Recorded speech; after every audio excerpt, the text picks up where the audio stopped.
How you doing, guys? Phantom TCG here, and today I'm going to bring you guys my invoke mekk-knight deck profile. This is a going second build. If you're going first, it's kind of a little bit weird. In a way, it's kind of a budget friendly, but at the same time, it's not, since the invoke engine went up in price in the most ridiculous way possible. The same thing with the mekk-knights. They went up in price, so this is kind of a pricey deck. Obviously, I'm using more staples than ever and all that stuff. But this is a very weird deck. I play tested this deck against Unchained, Dragon Lynx, Madolchet. Obviously, those are some rogue decks at the moment, except for Dragon Lynx, obviously. Drytron with the Vendred guy thingy that is very weird. Raid Raptor Time Tease. So I kind of play tested this deck a lot. The only deck that I kind of struggle playing against was Drytron, but I kind of got the hang of it. Obviously, going second hurts the deck a lot, trying to bait out your opponents or some other ways. Obviously, if your opponent summons the Vendred Battlelord, it's going to be very hard maneuvering against all of the plays they're going to be doing, since if you don't negate the Battlelord, obviously you're done for.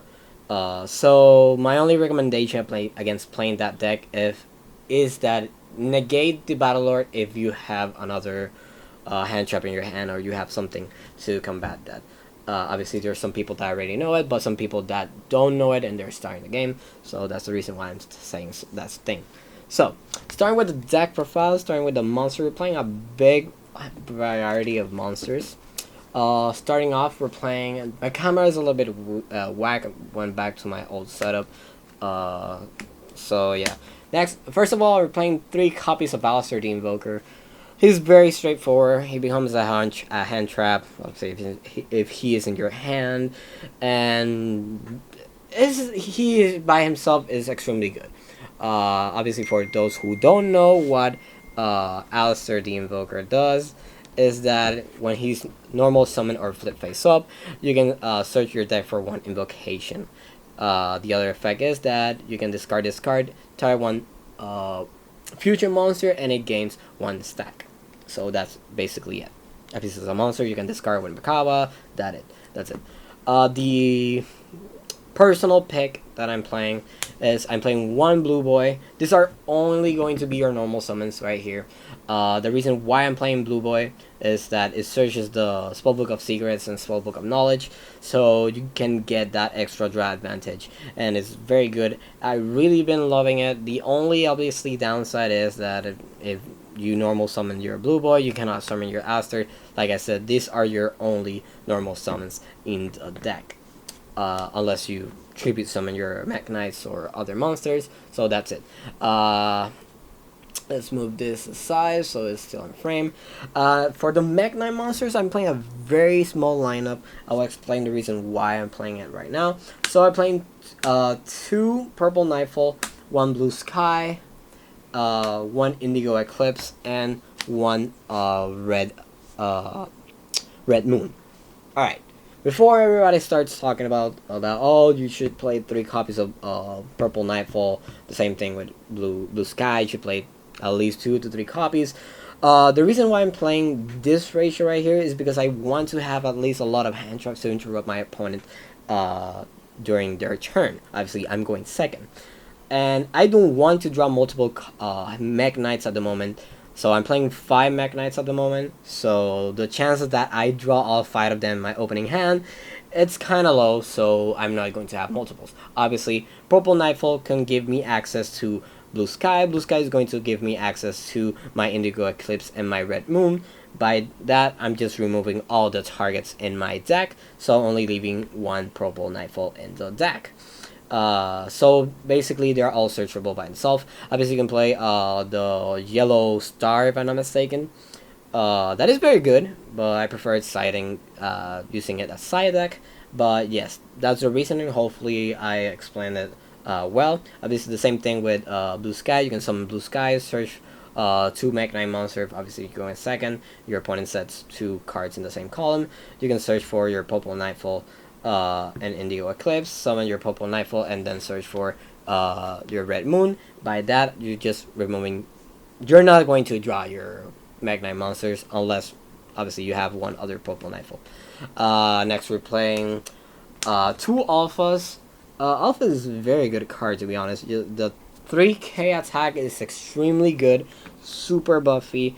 It puts your opponent in a very weird situation. Same thing as pankratop. Obviously, pankratop by itself is way better in my case, since it's quick effect and can pop something on your opponent's turn. And obviously during the end, during the battle phase, not like alpha, that you have to use it during the main phase. But these two guys right here, they're super extremely good. I have been loving these guys right here. They're basically the same thing as the mekk-knight monsters, but in my case, they're way better. Obviously, this guy destroys during either player's turn if you want by trading one Dino Wrestler monster. And your alpha obviously is not quick effect, but the 3k and bouncing something is not and doesn't target is super extremely good. So yeah, that's it for the monsters that are going to be swinging. Oh, sorry. And I'm playing 2 copies of Miradora. Yeah, Miradora. This guy right here is very good, to be honest. You can get rid of it. I'm just using it as a like to test it out. But this card right here is very good. Sometimes I ended up siding it out. But against Raid Raptor, Time Thief, this card shines a lot. Against Dragon Link, this card shines a lot. When obviously some stupid card, I don't know, or Savage you want, or some other cards. This guy right here just stopped them dead in their tracks. It's just a very good card. And to be honest, it's another monster on the field. One other thing I want to mention before I go into the hand traps is that you can play some certain rank 7 and rank 8 XYZ monsters. For rank 7, I do not have any good ones. For rank 7s, for level 7s, we have the Miradora, the pankratops, the blue sky, and for rank 8, we have the alpha, the purple nightfall, and the indigo eclipse. And I'm only playing one target in the extra deck, so I will go into that when I get to the extra deck. So that's it for the monsters. And for the hand traps, we're playing obviously 3 copies of Ash Blossom, 2 copies of Effect Veiler, right here, 2 copies of Effect Veiler, 2 copies of Ghost Ogre. Ghost Ogre shines a lot against Dragon Link. When they use Rocket Tracer, you can use this, pop that card, it's very annoying. When they use the Guard Dragon spell card, when they're going to move a monster, you can use this. Basically, that's pretty good. And so on, a bunch of other cards. And I'm playing 1 random Ghost Belle. You can side this card out, you can play something else if you wish. But I'm playing this just for the Earth type, so you can summon the Megellanica Invoke monster. Obviously, you can get rid of it, but it's more for just the OTK. And obviously, I'm playing 3 copies of Infinite Impermanence just to max out at least all the cards to interrupt my opponent during my opponent's turn. So yeah, that's basically it. Obviously, this is personal preference. Obviously, everyone is going to be using Infinite Impermanence and Ash Blossom. These are just personal preference. You can use Draw and Lockbird. It's very good card in the meta at the moment. Drytron, if you use Draw and Lockbird, that's basically it. Same thing if you're playing Garrett's Mirror Match or, I don't know, Dogmatica Invoke. Draw and Lockbird is a very good card, so you can get rid of, I don't know, this guys right here and play Draw and Lockbird, the same thing as removing this and playing the Draws and Lockbirds. So at least in that case, it's up to you. Obviously, it's just personal preference to play those cards. For spell cards, we're playing 3 copies of Magical Meltdown. This guy searches your Aleister, and your opponent cannot respond to the summoning and the fusion spell of the fusion summons a monster. So it's pretty good. Obviously, playing 2 invocations and 1 Book of the Law. This is more for OTK, my opponent. So yeah, Book of the Law is super good. You search it with your Aleister Invoker of Madness. Your opponent does not expect that sometimes. So yeah. Next, we're playing the Spellbook engine. 2 secrets and 1 knowledge. Now, the reason why I'm playing 2 secrets and 1 knowledge is that if I have 2 knowledge in my hand, I cannot use knowledge. I have to normal summon Aleister, that I will be summoning the Aleister, and I'm not going to get that extra card. or this card is going to be a dead card in my hand if I don't have any spellcaster monster in my hand, or the spellbook card. So if I have this card right here, obviously I can use this, search for blue boy, normal summon blue boy. Blue boy is going to search me for knowledge, and then I'm going to use knowledge to draw the 2 cards with blue boy, or a bunch of other like combined ways to do the entire thing. Obviously you just filter your deck with these cards right here, just 4 less cards that you're not going to draw with knowledge, or at least they're not going to be dead in your hand. So yeah, next I'm playing 2 copies of Pot of Desires. Get that extra draw power. Like I said, we're playing a lot of cards. Since you filter your deck very fast, you can get your invocations out and all that stuff, and then use this. You can get your mekk-knights out. It won't hurt that much. Like I mentioned, you're going to use purple nightfall, search the other 3 copies, and you're going to leave 1 purple nightfall on the on your deck, so it doesn't matter if it gets banished. So you're just at least going to guarantee draw hand traps. I mean, at least 1 copy, unless you have bad luck or something. Next we're playing the 1 terraforming to search your magical meltdown, 1 mind control. This can be something else, but at this point this card really is really good, to be honest. And the 1 called by the grave, it can be something else. Obviously you can play droplets, you can play triple tactic talents, but at the moment I currently do not have access to those cards since I sold my copies. You can get rid of this cards right here and play, I don't know, triple tactic talent since you're going second. So you have access to stealing your opponent's monster, drawing 2 cards, or the other. It's not the best, but you get the point. Or just droplets to bait your opponent and certain stuff. So yeah, finally but not least, for a trap card, I'm playing the 1 World Legacies Secrets. This card is searchable, but this card does revive a level 5 or higher monster from your graveyard.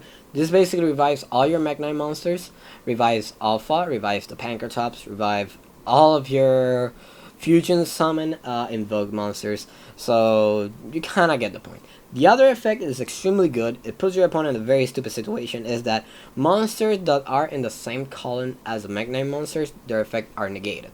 So if you have this and indigo eclipse, you can just basically negate any monster that your opponent summons, like in a column. For example, if they summon something like in this column, that you have something in the extra, like in the extra monster zone, you have the purple eclipse, like in that same column, you're going to negate 2 monsters.